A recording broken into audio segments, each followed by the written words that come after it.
Hər səhər sinif yoldaşları kimi gülərdi, zarafat edərdi.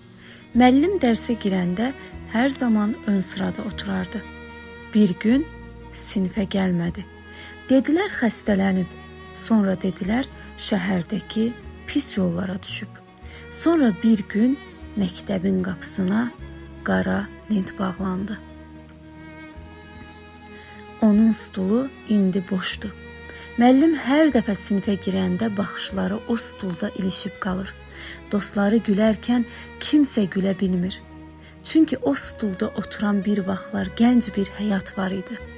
Arzularla, ümidlərlə, xəyallarla dolu bir həyat. Narkotik o həyatı aldı.